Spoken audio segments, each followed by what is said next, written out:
Hello everyone, today we're going to be talking about AI in the entertainment industry. Since the beginning of 2023, large language models such as ChatGPT and Lambda have boomed in popularity, especially in industry. Entertainment corporations such as Disney, Sony Pictures, and Amazon Studios have stated their keen interest in using AI throughout their business, particularly in screenwriting. On May 2nd of this year, the Writers Guild of America, the largest writers union in Hollywood, went on strike, and amongst their demands were proposed restrictions on the use of generative AI in screenwriting. After 148 days of striking, the WGA reached a deal with the AMPTP. This deal included many protections from generative AI. These protections restrict AI from writing or rewriting literary material, and material generated by generative AI will not be considered source material under the MBA, meaning that AI-generated material cannot be used to undermine a writer's credit or separated rights. A writer can choose to use AI when performing writing services if the company consents and provided that the writer follows applicable company policies. But the company cannot require the writer to use any AI software such as ChatGPT when performing writing services.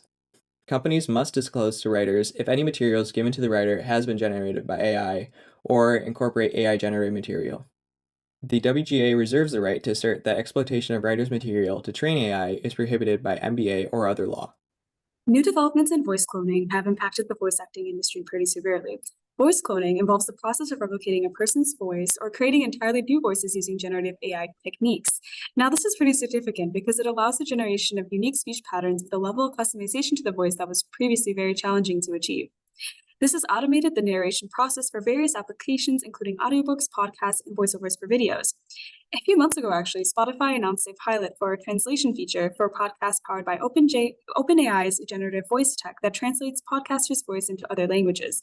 So this is already being incorporated into industry. There's a great appeal into using this AI software as it's extremely cost efficient, reducing the time required for recording and editing. This technology has already been adapted into the voice acting industry, as shown through Spotify, threatening cheap entry-level voice work. As a result of the rise in AI threatening voice actors and entertainers, worker unions such as SAG-AFTRA are on strike to ensure that their contracts are protected and that they are compensated fairly if their voices are used in voice cloning or altered by AI. All right, so we're going to talk about AI in music. We're starting with the technology. The current most popular way to create AI covers using the voices of famous people or popular artists is called voice-to-voice. You can see this all over the internet at the moment, from SpongeBob singing Bohemian Rhapsody to 21 Pilots covering Sparks by Coldplay, and lots of others. There are a couple different algorithms at the forefront of this conversion at the moment. Sovit's SVC, which stands for Soft VC VITS Singing Voice Conversion, and RVC, which stands for Retrieval-Based Voice Conversion. Sovit's SVC was released March 5th, 2023, and mainly uses soft VC and VITS to achieve its voice-to-voice conversions with models like DiffSings, Hubert, and Hi-Fi GAN added in to assist. RVC was released on March 23rd, 2023, so very close to that Sovit's SVC release date, and it generates more consistent and accurate vocals than Sovit's SVC, with lower training time and lower hardware requirements, and it uses content vec to achieve this. Now talking about the controversy surrounding AI in music, copyright is definitely a huge issue when it comes to voice cloning, especially as it becomes more accessible to the public. Digital artists have already taken to suing Stability AI, Midjourney, and DeviantArt for using copyrighted art in generative model training and popular generative models.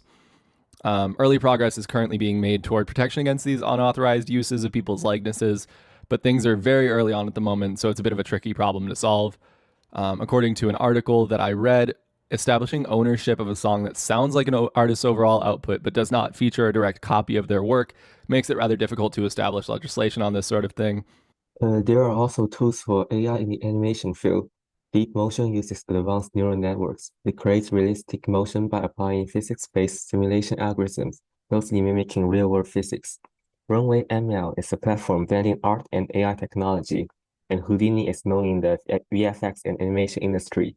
It is capable of dynamic simulation and handling complex particle systems, making effects more realistic than ever. Here's some final thoughts. AI is constantly evolving from image to animation. Animation models won't be perfect, at least not for the next few years, but they don't need to be. Even rough line drafts will save more than half the amount of time traditional animators need to spend on their work, doubling their capacity and making the market harder to break into for artists. Another fascinating development is called NaniRF.